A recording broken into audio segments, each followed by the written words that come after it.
Selamat pagi dan selamat hari Sabat kepada umat-umat Tuhan di seluruh Sabah, di wilayah Persekutuan Labuan, bahkan di seluruh Malaysia. Pada pagi hari ini kita akan sekali lagi mengikuti siri pelajaran sekolah Sabat yang baru, yaitu kuartal yang ketiga tahun 2020 dari bulan Julai, Agustus, dan September. Pada Sabat hari ini, saudara-saudara, di dalam Hope Media Sabah, kita akan memulai pelajaran yang pertama, mengapa bersaksi. Bersama saya pada hari ini adalah Pastor Frankie Abidin. Beliau adalah pengarah pelayanan Roh Nubuat, dan beliau mempunyai kelulusan akademis, Master in Filsafat atau Master Filsafat dari Universitas Advent Indonesia. Terima kasih, selamat datang Pastor Frankie. Selamat Sabat, Pendeta Erwin. Bersama saya juga Pendeta Kozani Malim Enggang. Beliau adalah pendeta Gereja PMC Tamparuli dan merangkap sebagai chaplain Sekolah Menengah Advent Tamparuli. Dan beliau adalah kandidat Master Filsafat dari Universitas Advent Indonesia. Selamat pagi dan selamat hari Sabat. Selamat Sabat, terima kasih. Terima kasih Pastor Kozani. Dalam kesibukan dua panel kita hari ini, narasumber kita hari ini, mereka pastinya dapat memberi ungkapan, memberi ulasan yang luar biasa kepada pelajaran yang pertama yang mempunyai tajuk sangat luar biasa. Mengapa bersaksi? Ini adalah pelajaran dari siri yang panjang sirinya, yaitu 13 siri, dan pada hari ini salah satu daripada 13 itu kita akan ulas oleh narasumber kita yang luar biasa. Namun sebelum kita teruskan pelajaran sekolah Sabat kita pada pagi hari ini, saya ingin mengundang Pendeta Frankie untuk membawakan kita dalam doa.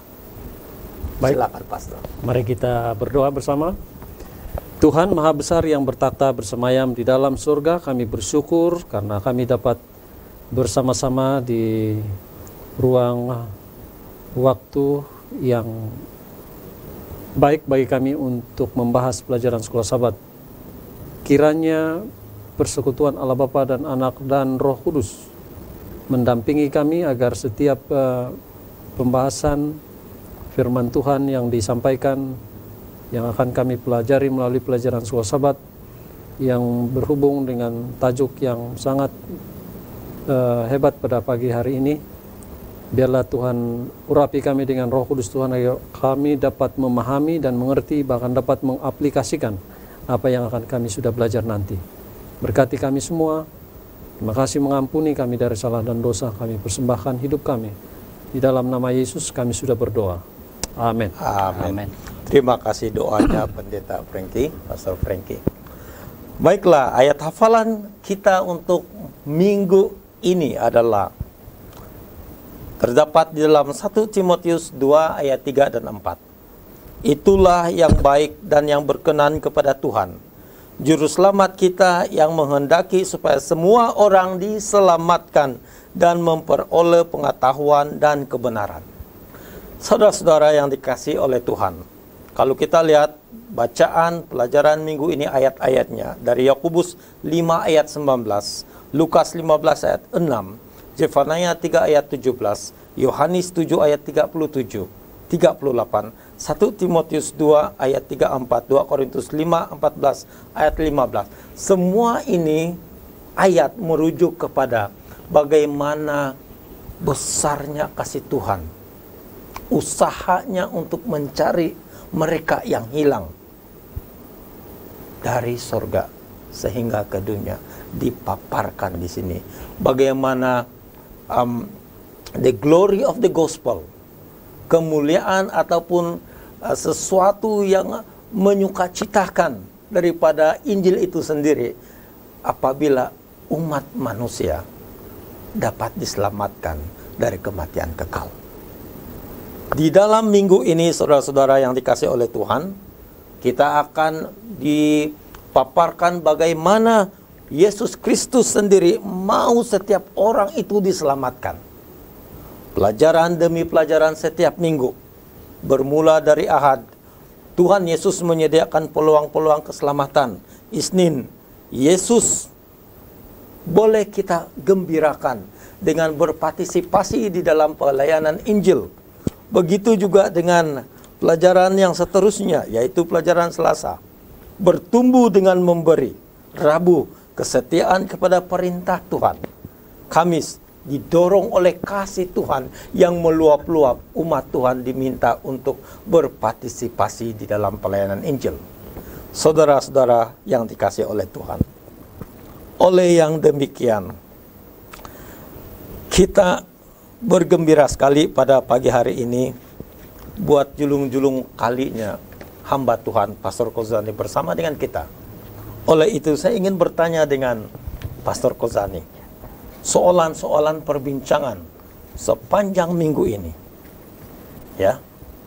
Perbincangan soalan yang pertama adalah kita lihat teliti petikan Ellen G. White yang ada di dalam Jumaat dan ayat-ayat yang sebelumnya. Kita lihat bahwa mengapakah kita harus bahkan sehingga zaman ini berhati-hati terhadap potensi bahaya yang sama. Berhadapan dengan cabaran-cabaran penginjilan pada masa ini, mengapakah sikap demikian begitu menakutkan, bahkan suatu kesilapan yang bisa tragis, yaitu merasa puas dengan program.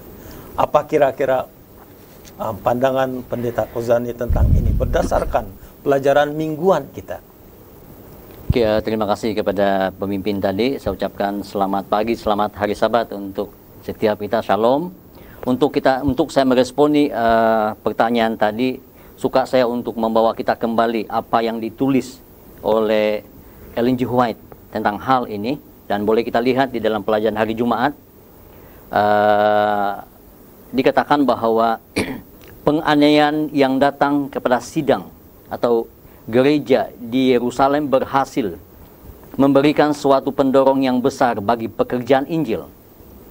Kejayaan telah menyertai pekerjaan Injil di tempat itu, dan ada bahayanya. Lihat di sini, ada bahayanya karena murid-murid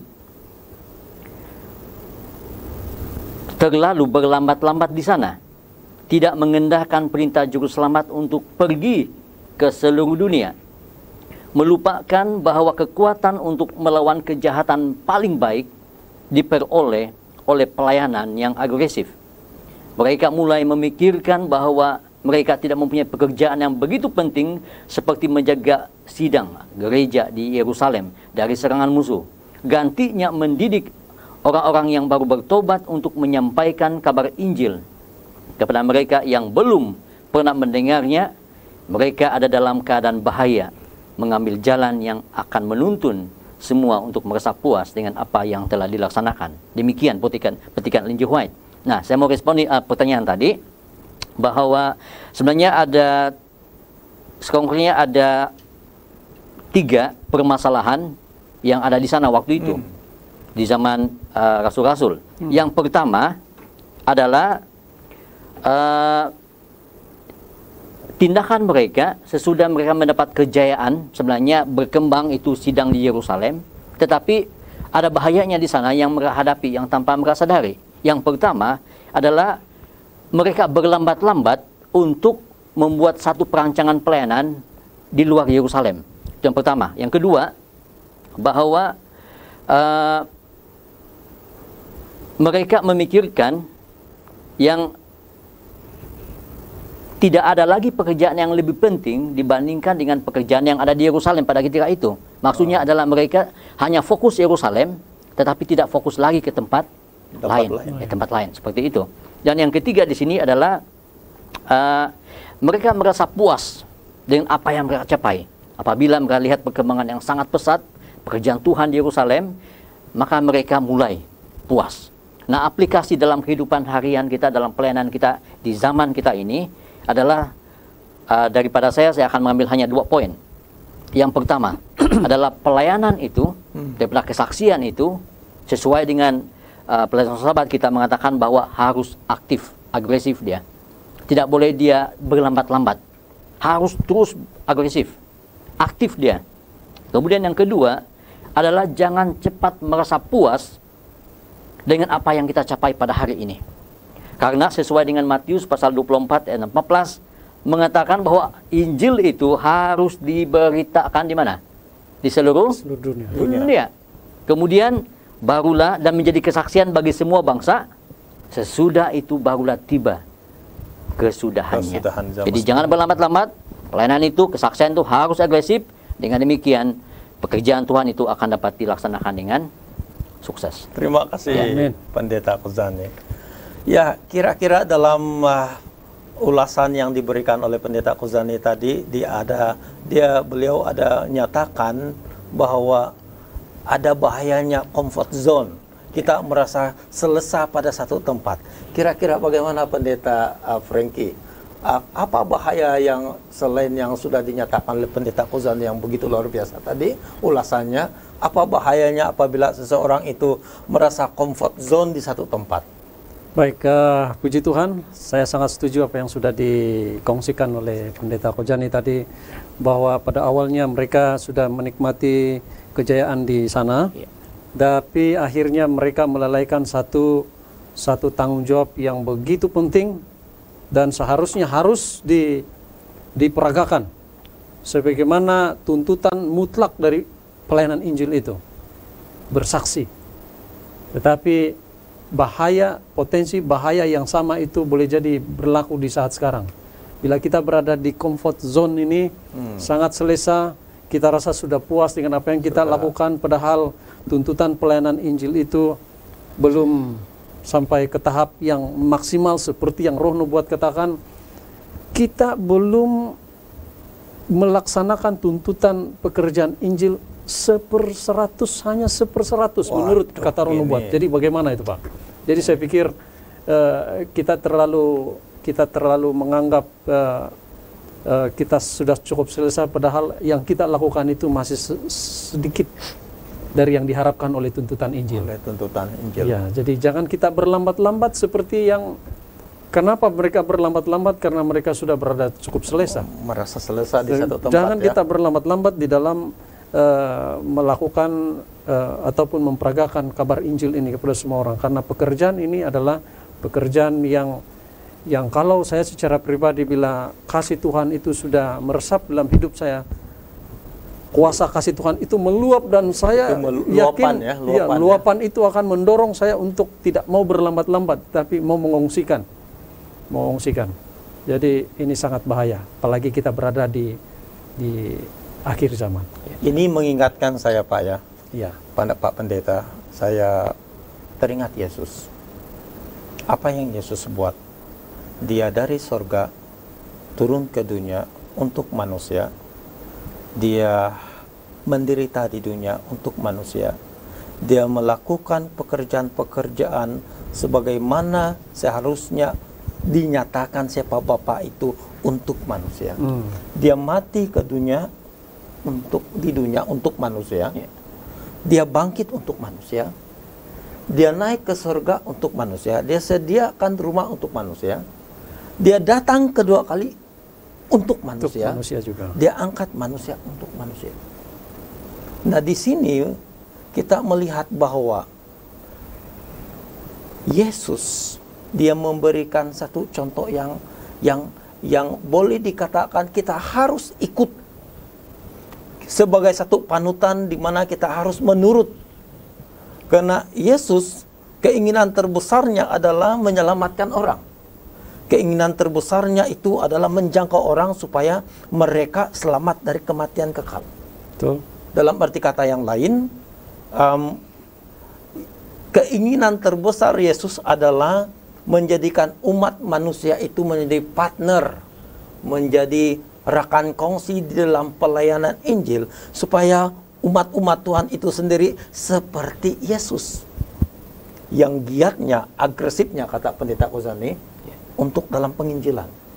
Oleh itu membawa kita kepada pertanyaan yang seterusnya, Yes. yaitu pandangan kita.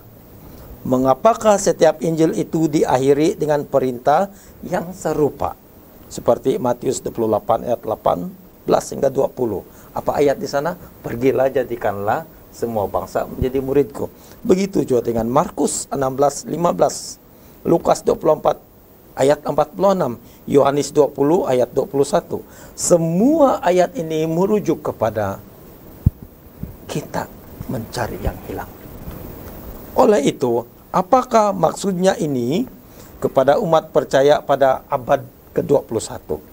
Apakah artinya bagi kita untuk pada hari ini? Mengapa setiap Injil itu serupa? Disuruh pergi, jadikan semua bangsa menjadi murid Yesus. Kira-kira bagaimana Pendeta Prengki? Ya, terima kasih Pendeta. Saya melihat tugas penginjilan itu merupakan salah satu tuntutan mutlak daripada Sang Ilahi. Karena ini adalah tujuannya adalah untuk menyelamatkan banyak jiwa dapat diselamatkan. Jadi saya pikir bila kita berbicara tentang perintah Allah, dan setiap Injil itu diakhiri dengan perintah yang serupa. Jadi artinya dari dulu sampai sekarang inti pelayanan Injil itu adalah sangat mustahak dan sangat penting dalam kerja penjangkauan jiwa-jiwa supaya datang kepada Kristus. Dan saya melihat mustahak di sini karena tuntutan Injil itu adalah supaya semua anggota harus terlibat di dalam, involved di dalam apa? Total penginjilan, involvement, total involvement, members involvement. Jadi keterlibatan penuh oleh anggota dalam usaha penarikan jiwa. Dalam ini adalah tuntutan ataupun keutamaan Injil.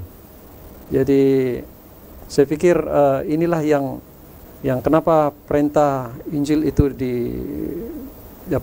Injil itu diakhiri dengan perintah yang serupa. Terima kasih. Artinya dalam kata yang lain, makna kata ya. Tuhan tidak main-main dengan apa yang Dia maksudkan. Kalau Dia katakan kamu harus serupa dengan saya, artinya di dalam rencananya itu, di dalam plan-nya itu juga menjadi bahagian kita. Bagaimana Bapa, begitu juga dengan anak. Bagaimana Yesus, begitu juga dengan kita sebagai anak-anaknya. Kira-kira bagaimana pula pandangan Pendeta Kozani tentang hal ini? Oke, terima kasih. Mengapa setiap Injil diakhiri dengan perintah yang serupa? Maksudnya sama saja dia punya perintah. Baik itu Injil Matius, Markus, Lukas, Yohanes, dia punya perintah itu sama saja dan ditulis dalam 4 Injil. Maksudnya perintah ini sangat apa? Mustahak, sangat penting. Dan apa perintah itu? Apa perintah itu? Pergilah ke seluruh dunia menjadi saksi, mengongsikan kabar baik tentang Injil. Dan Injil itu ada tentang Yesus. Jadi mengapa diakhiri dengan perintah yang serupa? Ini pertanyaan dia adalah karena kembali lagi kepada ayat inti kita tadi. Apa ayat inti kita? Kalau kita lihat kembali ayat inti kita, perlu diselamatkan umat-umat Tuhan, menghendaki supaya semua orang diselamatkan. Betul. Jadi perintah itu diakhiri dengan perintah yang serupa sahaja. Dan saya pikir perintah itu sampai sekarang itu untuk kita. Ya. Itulah sebabnya dalam gereja kita sendiri ada itu perintah. Penjangkauan luar, dalam, itu kan semua ada dalam gereja kita. Kenapa? Karena sesuai dengan ayat inti mengatakan bahwa supaya semua orang selamat. Diselamatkan. Itu inti sebenarnya perintah itu. Supaya semua orang selamat. Supaya penuh itu surga. Supaya dalam keluarga kita itu komplit.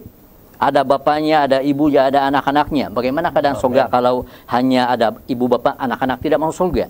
Iya. Itu sesuatu, surga itu tidak indah kalau seperti itu. Tapi syukur karena perintah Tuhan Yesus, Tuhan kepada kita adalah agar semua manusia itu akan diselamatkan. Ya. Terima kasih Pendeta Kozani. Ini membawakan kita kepada satu pemikiran atau persoalan yang baru ya. Mengapa bersaksi? Kalau Tuhan itu maha kuasa, kenapa dia perlu kita bersaksi ya? Rupanya dalam inti di sana bersaksi membuat maksud seperti di dalam Yohanes 20 ayat 21, sebagaimana Bapa mengirim aku mengirim kamu. Ya, lihat ini. Seperti Bapa mengirim aku ke dunia ini, saya juga mengirim kamu untuk bersaksi. Mengapa kita perlu bersaksi? Karena kita kembali menyerupai anak dan menyerupai Bapa. Karena mempunyai misi, I send you. Saya kirim kamu bersaksi. Ya. Nah, pertanyaan seterusnya Pendeta Kozani, ya. Dalam soal bersaksi, dalam soal pelayanan, bolehkah kesaksian dan pelayanan menjadi pengganti kepada kerohanian yang sejati? Jika iya, mengapakah demikian? Dan bagaimanakah kita boleh berwaspada terhadap perangkap ini? Agak tanggung ini pertanyaannya. Agak tanggung, ini tetapi perlu penjelasan. Perlu penjelasan ini. Tapi Pastor Kozani pastinya sudah mengantisipasi persoalan ini. Ya, kalau kita lihat daripada pertanyaan ini, memang sedikit perlu mau kasih peras sedikit otak untuk untuk mencerna pertanyaan ini. Tetapi begini saja daripada saya. Kesaksian dan pelayanan seharusnya membolehkan kita memperoleh kerohanian yang sejati. Tindakan kita sebagai saksi, kemudian pelayanan Injil kita seharusnya membolehkan kita memperoleh kerohanian yang sejati dan bukannya sebagai pengganti kepada kerohanian yang sejati itu. Begini saja, jika kesaksian kita, pelayanan kita menjadi pengganti kepada kerohanian yang sejati, berarti seseorang itu boleh saja giat dalam bersaksi, rajin dalam bersaksi, aktif dalam bersaksi, giat dalam pelayanan Injil, tetapi bukanlah seorang yang rohani. Dan ini adalah satu situasi yang bahaya. Bahaya, yes. Berkhotbah berapi-api, kuat menginjil dia, melawat dia sangat rajin, aktif dalam segala acara gereja, tetapi tidak rohani. Apakah itu mungkin? Boleh terjadi itu berlaku. Tapi itu jangan berlaku dalam kehidupan harian kita, hidup rohani kita di Sabah ini. Kita mau, kita bersaksi, kita melakukan penginjilan dalam hal yang dalam masa yang sama, rohani kita juga itu adalah bertumbuh. Ya. Artinya Pendeta Kozani, Ya. Dalam hal ini kita didasarkan oleh luapan kasih Tuhan. Ya, betul. Untuk melayani. Betul. Bukan didasarkan oleh program. Ya. Karena inilah yang dikatakan oleh Pendeta Kozani, kalau energi yang ada dalam diri kita dalam pelayanan ini didasarkan oleh program, ini kita akan termasuk dalam perangkap. Ya. Betul. Perangkap kerohanian yang tidak mendasar. Dan Apa ini sangat kira-kira? bahaya, Pendeta. Apa kira-kira Pendeta? Dan ada sedikit yang saya mau tambahkan tadi Ya, silakan. di sini adalah bahwa kadang-kadang kalau kita ini kan ada sebahagian yang suka berbahas barangkali dengan denominasi lain yang kita tegakkan bahwa kita ini adalah di pihak yang benar dan itu sebenarnya baik. Tetapi kalau kita seperti memaksakan dengan situasi yang memaksakan orang itu untuk kepada kita, saya rasa itu adalah bukanlah satu pendekatan kesaksian yang baik. Berbahas, mencari pertentangan, walaupun kita di pihak yang benar, itu tidak membuatkan kita akan mendapat jiwa dia. Barangkali dia akan lari daripada kita. Nah, itu maksud saya adalah boleh-boleh jadi kita ini agresif, kan, dalam cara pendekatan kita, dalam kesaksian kita, tetapi tidak membuatkan kita itu rohani. Dalam konteks yang saya katakan tadi, kita mau berbahas dengan seseorang yang tidak seagama dengan kita, barangkali dalam perbahasan itu kita menang karena kita punya kebenaran, kita punya ayat-ayat untuk mendukung, untuk menyokong kita punya pendapat, tetapi jiwa orang itu kita tidak akan miliki dan sia-sia sebenarnya. Kita tidak dapat menangkan. Ya, jadi kita sia-sia. telah melukai dia. Ya, betul. Jadi sia-sia sebenarnya kesaksian dan penginjilan yang kita buat seperti itu. Dalam kata lain, iman sejati ini adalah iman seperti yang Yesus ada. Itu dia. Itu yang Sebagaimana dia disakiti, dia tetap mencintai. Ya. kasihnya tidak berubah. Kasihnya tidak berubah. Motifnya adalah bagaimana orang itu selamat. Betul. Bukan bagaimana orang itu dimenangkan menjadi sebahagian saya. Amin. Ya. Ya, kira-kira bagaimana Pak Pendeta Jadi Franky? itulah bila kita hubungkan dengan kesaksian, dihubungkan dengan kerohanian, ini sebenarnya dia simetris tahu. Bila kita sesuaikan itu dengan cara kesesuaian konsep yang betul di dalam suasana bersaksi di hadapan Tuhan. Tapi bila saya berharap kepada umat-umat Tuhan dan semua kita mengerti bahwa kesaksian itu adalah salah satu persiapan hidup yang boleh membantu dalam pertumbuhan rohani sejati. Itu benar kan? Dan maksudnya kita boleh semakin bertumbuh apabila kita ada kerinduan untuk menarik orang lain agar datang kepada Kristus. Nah, tapi bahaya besar yang ada di hadapan kita ini yang jadi penghalang, yaitu apabila kita terlalu sibuk bersaksi, seperti yang saya sangat setuju apa yang Pendeta Kojani katakan, terlalu sibuk melayani, bersaksi, sehingga masa yang paling berharga, hubungan pribadi bersama Tuhan dilalaikan. Itu sebabnya ada kutipan Roh Nubuat. Ada kutipan Roh Nubuat mengatakan orang yang terkenal, yang terhormat dan sangat bertalenta. Apa dikatakan di sana? Ketika kesukaran datang, apa yang terjadi kepada mereka? Roh Nubuat menuliskan bahwa Roh Nubuat mengatakan banyak bintang-bintang jatuh berguguran. Waduh, bagaimana ini bisa terjadi, Pak? Kan mereka semua ini adalah orang-orang yang rajin, mungkin mereka ini pengkhotbah ulung, hebat dalam melayani, terkenal, tapi akhirnya gugur. Bintang-bintang yang gugur. Sebab Menyedihkan. Bagaimana ini boleh terjadi? Jadi saya pikir kita kena pikir baik-baik di mana kita bersaksi, di sanalah kasih Tuhan akan mengiringi kita supaya di dalam pekerjaan kita melayani Tuhan bukan hanya didasarkan atas program, tapi harus didasar dengan kasih supaya kita melayani pun atas dasar kasih, bukan atas mungkin selama ini orang melayani hanya penonjolan, barangkali itu bisa saja terjadi kan? Ya, betul. Ya, itulah yang terjadi. Bintang-bintang maksudnya ya. Itulah bintang-bintang kali ya. Sebab itu mungkin ya dia jatuh. Ya. Nah, Ellen G. White, The Adventist Home, muka surat 425 dalam bahasa Melayu. Kasih harus diam dalam hati. Seorang Kristen yang penuh tekad mengambil motif kepada perbuatannya dari cinta kasih yang mendalam untuk Tuannya, yaitu Tuhan Yesus sendiri. Berasal dari akar kasihnya kepada Kristus, lahirlah perasaan peduli kepada sesama saudaranya.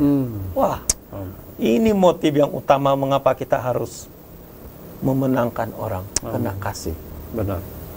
Jika menyakiti hati orang untuk kita rasa menang, saya rasa kasih itu tidak sampai sasaran yang tepat. Betul. Ya. Betul. Nah, persoalan yang seterusnya ini yang saya antara soalan yang membuatkan saya berpikir sangat, yaitu di dalam pelajaran Selasa, pada pelajaran kita pada hari ini ditulis di sana, apa kira-kira Yesus cakap kalau kita bertanya, Yesus, apa kabar kamu pada hari ini? Dan pastinya Yesus berkata, karena keadaan dunia ini, dia merasa hibah, dia merasa sedih, sebab anak-anaknya mengalami penderitaan, kematian.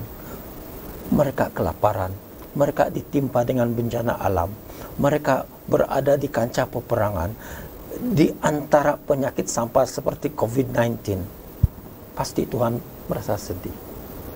Dan kalau kita bertanya kepada Tuhan, apa yang mampu saya lakukan untuk kamu gembira Tuhan, untuk engkau gembira Tuhan, pasti Tuhan mempunyai jawabannya. Dan pertanyaan ini, apakah dan bagaimanakah bersaksi dan menginjil memberi impak kepada pertumbuhan kerohanian pribadi kita? Yang seterusnya, apakah beberapa perkara yang kita telah pelajari yang boleh membantu orang lain, yang boleh membuat hati Tuhan senang, gembira? Kira-kira pertanyaan ini saya tanyakan kepada Pastor Frankie.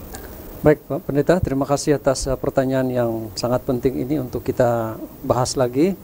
Saya percaya kita bertumbuh apabila kita dapat mengungsikan apa? Mengungsikan kebenaran dengan orang lain, apa yang Kristus sudah lakukan terhadap diri kita. Pak Pendeta Erwin sudah nyatakan tadi bahwa apa yang Yesus sudah lakukan itulah yang meluap di hati kita sehingga kita rindu untuk bersaksi, dan apa yang kita kongsikan itulah apa yang kita saksikan itu adalah tentang Allah, tentang kasih Allah, tentang kebaikan Allah. Jadi bila kita mengungsikan kebaikan kasih Allah itu di saat kita baik waktu senang atau tidak senang, setiap kali kita mengungsikan, ini sangat membahagiakan kita, dan impak yang besar yang kita terima adalah dia mendatangkan pertumbuhan pada kerohanian kita sendiri. Jadi berbagi berkat, saya punya pengalaman sendiri. Kita pernah berkunjung di gereja luar, kita masuk ke dalam gereja mereka dan berbakti bersama, dan kita sempat ditanya, ada apa tujuan kamu datang? Jadi saya hanya kongsikan, saya datang hanya berbagi kasih yang Yesus berikan dan yang kita miliki bersama. Saya katakan demikian. Jadi bagaimana? Apa yang kamu mau kongsikan? Ya, kita hanya kongsikan buku. Jadi buku yang berisi dengan kebenaran. Luar biasa ini ya, pengalaman. inilah pengalaman. Jadi saya pikir apa yang sementara kita melakukan pelayanan Injil ini, kita tentunya kadang merasa kecewa ataupun merasa patah semangat. Tapi ingat, jika kita gagal untuk mengungsikan kepercayaan kita, kehidupan rohani kita akan menjadi apa? Seperti dalam pelajaran sekolah sahabat, kita hanya seperti laut mati. Aduh. Ya kan? Seperti laut mati. Hanya menerima. Hanya menerima, tapi tidak dapat, saya pikir, tidak share. kita, kalau itu kita ibaratkan dalam diri kita, kita adalah orang yang paling apa? Paling tidak aktif, tidak dapat berbagi Kurang maknanya berkat kepada orang lain. Kristen, ya. Jadi saya pikir ini juga salah satu kesilapan di dalam apa? Memperagakan Tuhan. Adalah apa? Sebagai Tuhan juru selamat kita. Nah, terkadang juga kita kadang-kadang di dalam tugas penginjilan ini juga kadang-kadang kesilapan besar yang kita lalui di sana adalah kita mendatangi orang dan meninggikan hukum daripada kasih Tuhan. Sedangkan konsep yang kita miliki adalah apa? Kasih. Jadi kita mau jangkau orang, tapi jangkau mereka dengan apa? Dengan buat tembok dengan pembatas, hukum, ya, dengan hukum, dengan segala macam peraturan. Tetapi kita abaikan semua tembok-tembok itu, kita datangi orang dengan kasih Tuhan. Itulah yang Tuhan ajari kita, bagaimana kita menjangkau orang. Luar biasa, Pendeta Frankie. Kita bertumbuh kalau kita selaras dengan apa yang Tuhan sudah lakukan. Amin, amin, amin. Ya. Saya sangat senang sekali penjelasan ini, di mana kita harus selaras dengan kasih Tuhan supaya kita bertumbuh secara individu. Amin. Ya, Pendeta Kozane, Ya, kira-kira bagaimana pula? Oke, terima kasih. Maka saya hanya menambah sedikit apa yang dikatakan oleh Pendeta Frankie tadi. Saya merespon ini hari Selasa karena pertanyaan ini sebenarnya fokus kepada pelajaran hari Selasa kan. Dan kalau kita lihat dia punya tajuk di sini, bertumbuh dengan memberi. Bahaya juga sebenarnya kalau kita memberikan sesuatu kepada orang lain, cara kita bersaksi, kita beri dia sesuatu supaya dia ikut kita. Barangkali kita bagi dia uang, kita bagi dia sesuatu harta dengan syarat kau masuk SD ya. Nah, ini sesuatu yang kali ini mungkin terjadi juga ini. Rasuah ini. Ya, rasuah. Mungkin terjadi juga. Tetapi bukan seperti itu cara kita. Ya. Walaupun cara ada yang saya tahu orang melakukan ini. Bagi sedikit uang makan, kemudian tambang untuk menghadiri KKR. Ini sesuatu yang tidak betul juga, ya kan? Tapi di sini bertumbuh dengan memberi apa yang diberi. Nah, saya pikir pelayanan bersaksi, pelayanan penginjilan bukan sekadar atau tidak dibatasi dengan kita buka Alkitab. Bersaksi, menginjil harus buka Alkitab. Tidak semestinya seperti itu. Walaupun dasarnya harus itu, ya kan? Tetapi kalau kita lakukan kebaikan-kebaikan sesuai dengan pelajaran hari Selasa, kita lakukan kebaikan-kebaikan, bertumbuh dengan memberi, maka ini merupakan salah satu cara strategi yang sangat berkesan dalam pelayanan penginjilan dan juga dalam pelayanan bersaksi. Firman Tuhan dalam Yakobus 1 ayat 27. Yakobus 1 ayat 27 mengatakan, ibadah yang murni dan yang tidak bercacat di hadapan Allah ialah mengunjungi yatim piatu, janda-janda dalam kesusahan mereka, kesusahan mereka.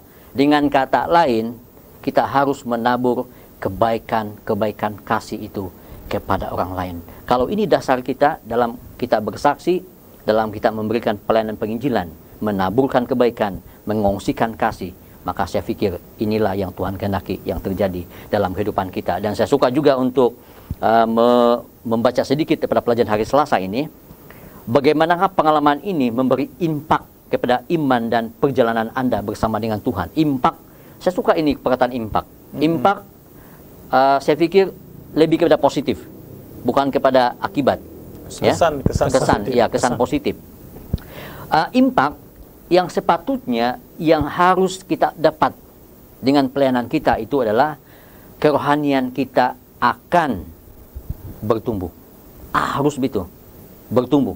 Tetapi kalau kita lihat dalam pelajaran hari Selasa, khususnya di hari tengah-tengah itu, saya baca dalam kehidupan Kristen kita, jika kasih karunia Tuhan yang mengalir dalam kehidupan kita tidak mengalir keluar kepada orang lain, kita menjadi takungan air yang tidak mengalir dan tidak menghasilkan kehidupan, sama seperti laut mati. Sebagai orang Kristen, kita seharusnya tidak hidup sedemikian rupa. Aduh, luar biasa, luar biasa. Jadi artinya memberi ini sama seperti penata layanan ya. Memberi masamu, memberi materimu, memberi talentamu. Kita guna pakai semua ini untuk pemberian kasih. Amin. Jesus method alone is the best. Apa dia buat? Memberi waktunya mingle dengan orang lain. Memberi waktunya lihat apa keperluan orang lain.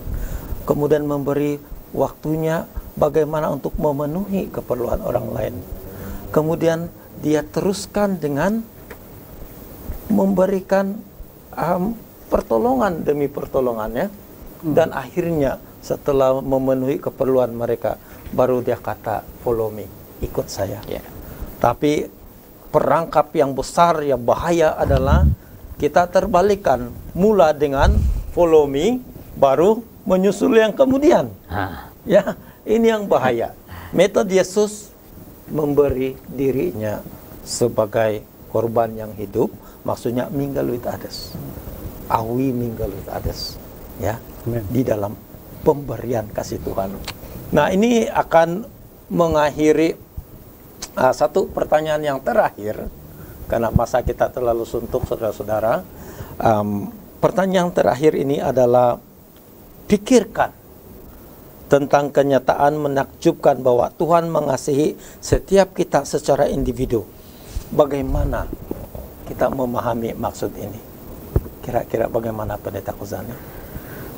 Saya pikir kalau ini tentang pertanyaan tadi, bercakap pasal Tuhan mengasihi kita, setiap kita secara individu, bukan perkumpulan, tetapi individu. Pada saat gembala itu dia kira itu domba dia, yang 100 jumlah itu, kemudian 99 ada, yang satu itu tidak ada.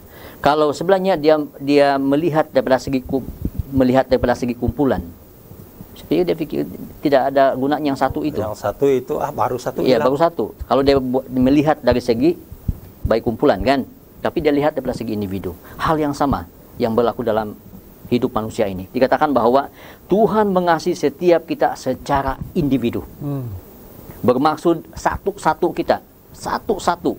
Dia lihat ini, dia perhatikan kita di dunia ini dengan penduduk dunia. Artinya secara individu ini termasuk personality orang itu. Betul.